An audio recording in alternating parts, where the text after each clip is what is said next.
그동안 이순신 관련된 뭐 논문뿐만이 아니라 전시나 뭐 여러 가지 관련된 행사들도 많이 다녀보셨을 텐데 이번 국중박에서 진행하고 있는 우리들의 이순신 전시가 다른 이순신 관련 행사나 전시와 비교해서 어떤 점에서 좀 다르고 특별하고 딱 한마디로 얘기하자면 앞으로 제가 살아있을 때 이런 전시를 두 번 다시 볼 수 있을까?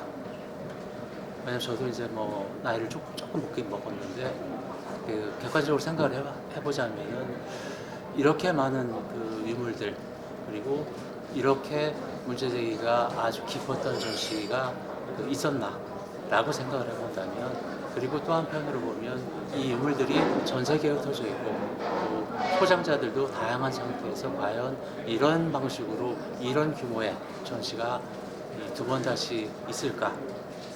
저는 있었으면 좋겠지만 이런 전시가 전국 방방곡곡에서 열렸으면 좋겠지만 현실적으로 여러 가지 여건 때문에 어려울 것 같기도 하고 또 한 번 했기 때문에 10년 단위, 20년 단위, 탄생 몇 주년 혹은 무슨 한산대첩 몇 주년 이런 방식으로 해서 할 수 있겠지만 현실적으로는 아마 제가 살았을 때는 두 번 다시 볼 수 없는 전시가 바로 이번 전시인 것 같다 그런 생각이 듭니다. 그렇기 때문에 저 같은 경우는 정말로 좀 많이 달라요. 기존에 현충사에 있는 기념관이라든가 진주박물관이라든가 또 다양한 곳에 여러 가지 전시가 있지만 이순신에 관한 한 이번 전시는 향후 최소한 언제인지 모르겠지만은 제 살아생전에는 두 번 다시 못 볼 것 같다라는 그런 생각이 많이 듭니다. 몇 번 정도 보셨어요? 좀 현재까지 온 게 7번 정도 본 것 같아요. 이순신을 연구하면서 이순신의 역사적인 무게, 위대한 인물이기 때문에 그런 역사적인 무게에 좀 놀려서 힘들거나 이랬던 적은 없어요. 이순신을 공부하면서 가장 힘든 거는 뭐냐면 늘 말과 행동이 일치하는 삶. 결국엔 제가 누군가를 존경한다라고 얘기를 하고 누군가의 삶을 이야기를 할 때는 그 사람의 삶과 조금이라도 좀 닮아야 되거든요. 근데 현실에서는 우리가 현실 살아갈 때는 이상과 현실은 늘 충돌하듯이 특히 이순신이라는 인물이 주는 중압감은 말도 못해요. 그러니까 어디 가서 누군가 친구들하고 누가 얘기를 하면 야 너는 왜 이순신을 공부하니? 넌 네가 말하는 것과 행동이 다른데 네 입에서는 이순신에 대한 이야기만 한다. 네 삶과 이 말이 행동이 다르면 말이 되느냐? 라는 그런 얘기들을 많이 들어요. 그때마다 내가 이순신이 아니다. 나는 그냥 그저 공부하는 사람이다. 라고 얘기를 해도 제 3자들은 그렇게 생각을 하지 않습니다. 그게 딜레마죠. 그게 갖고 있는 문제가 가장 크고요. 그러다 보니까 이제 스트레스가 극도까지 올라가는 일들이 굉장히 아주 많고 그냥 이거를 완전한 학자 아니면은 비즈니스 쉽게 말하면 이순신에 대한 이야기를 어디 가서 이야기하는 강사라고 얘기를 한다면은 이게 다를 텐데 그게 아니고 어느 순간부터는 제 안에서 다른 사람들이 이순신 얘기를 꺼내요. 왜냐면 이 책을 쓰고 글을 쓰고 한 시간이 15년 이상 됐지만 그 과정에서 무슨 얘기를 해도 제 입에서는 이순신 이야기가 나가고 듣는 상대방도 저 안에서 이순신을 바라보고 있고 이게 계속 충돌을 하니까 그런 갈등들이 아주 크죠.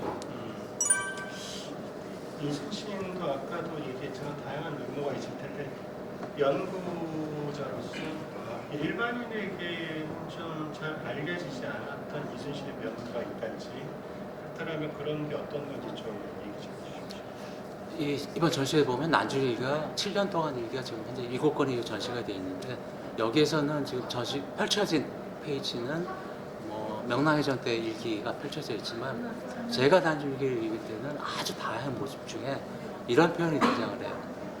다행이다. 다행이다.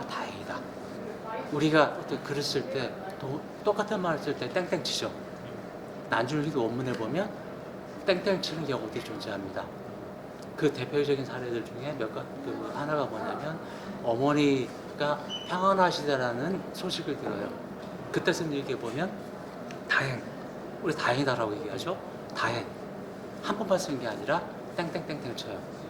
다행이다, 다행이다, 다행이다.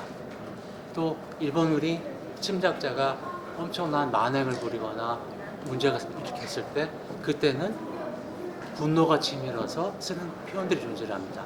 그것도 똑같이 뭐 화가 났다, 화가 났다, 화가 났다. 간담이 찢어진다, 간담이 찢어진다, 간담이 찢어진다. 이런 식의 표현을 쓰거든요.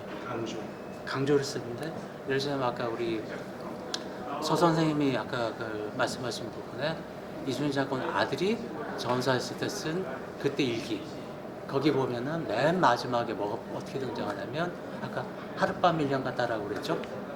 하룻밤 1년 같다도 3번 씁니다. 그러니까 자기 자신의 마음을 그렇게 반복해서 강조를 하는데 그거를 땡땡땡 처리를 하지만은 그 안에 보면 한 사람 이순신이 존재를 해요. 그냥 다행이다. 분노가 치밀었다. 하룻밤 1년 같다. 인간미가 하나도 없거든요. 무지 건조해요. 그런데 실제 이순신은 다행이다, 다행이다, 다행이다. 한자로는 다행, 다행, 다행. 이런 식으로 쓰는 그 땡땡땡 안에 아, 이 사람도 사람이고 그 감정들이 무지무지 다양하구나. 그 감정들을 이렇게 풀어놓는구나. 아마도 한 번 썼다라고 하면 이순신은 그 감정 자체를 무지무지 억눌러서 끊어내는 모습이었겠지만 일기였기 때문에 3번씩 이 땡땡땡 치는 이 모습이 바로 자기를 일기를 통해서 자기의 내면의 갈등, 분노, 억압들 이런 것들을 풀어놓는구나 라는 그런 것들을 좀 볼 수가 있습니다. 저는 그게 뭐 일기 중에 다양한 면에 엄청나게 많은 부분으로 접근할 수 있지만 그 중에서 꼭 하나 이 인터뷰에서 찝으라고 한다면 다행이다, 다행이다, 다행이다. 그 마음을 내려놓는 것들 어머니의 안부 소식을 듣고 나서 그 나이 드신 어머니 언제 돌아갈지 모르는 그 어머니의 안부 소식을 듣고 나서 다행하고 땡땡땡 치는 그 안에 어떻게 보면 인간 이순신의 모습이 다 있지 않나 이런 생각이 듭니다. 이순신에게 큰 영향을 미친 사람을 오자라고 꼽았는데 전 오자가 누군지 하고 구체적으로 왜 오자가 이순신에게 큰 영향을 미쳤다고 보시는지.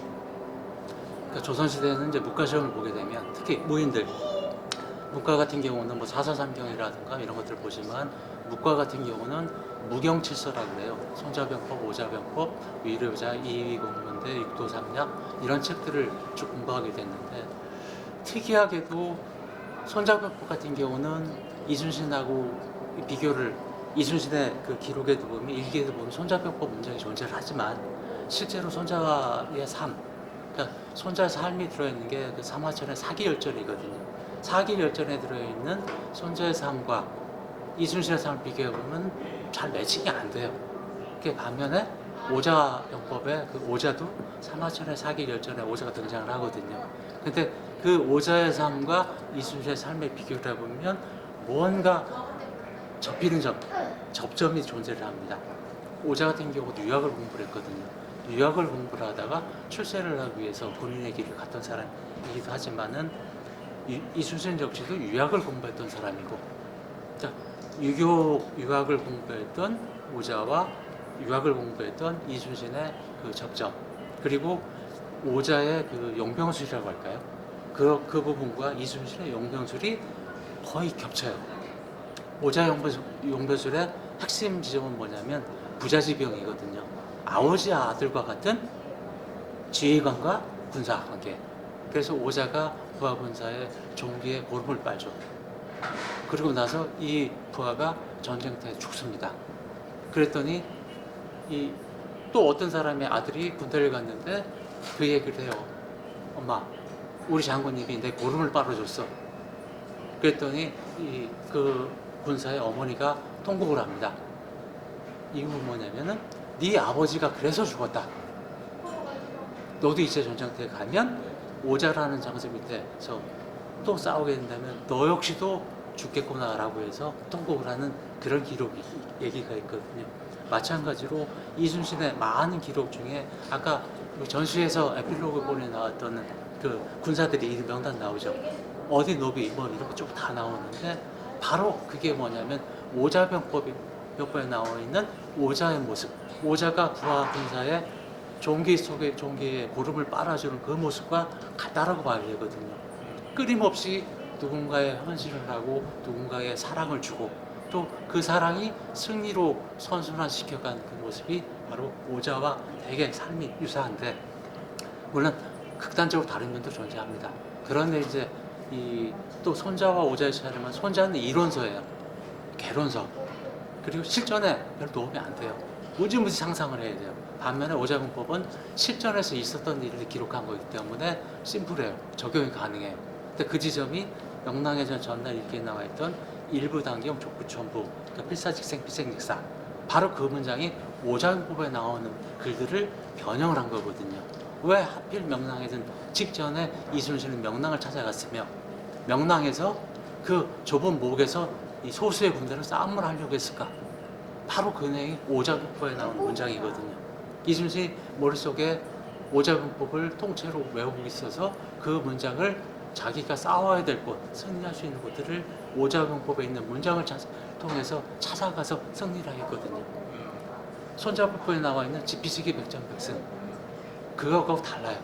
물론 손자분법에도 인용한 문장이 실려 있지만 그거는 좀 변형이 또 다른 형식으로 변형이 되어 있는데 이순신의 일관 그 삶 속에서는 오자가 가장 깊이 들어가 있다.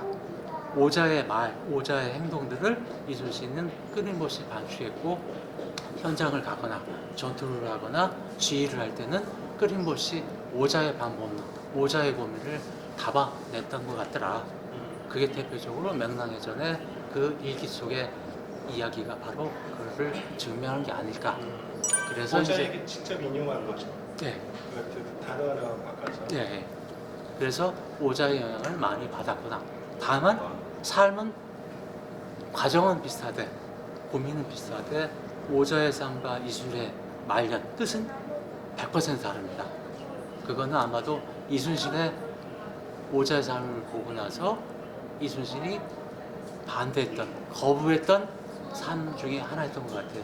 그래서 오자의 그 죽음과 이순신의 죽음은 하늘과 땅 차이처럼 격이 다릅니다. 오자는 어떻게 죽어? 오자는 출세를 하기 위해서 사람을 죽이고 부인을 죽이고 또 나라를 바꾸고 했던 사람이었기 때문에 비참한 죽음을 맞죠. 반면에 이순신은 영원히 사는 사람이 됐고 그 차이가 이제 다릅니다.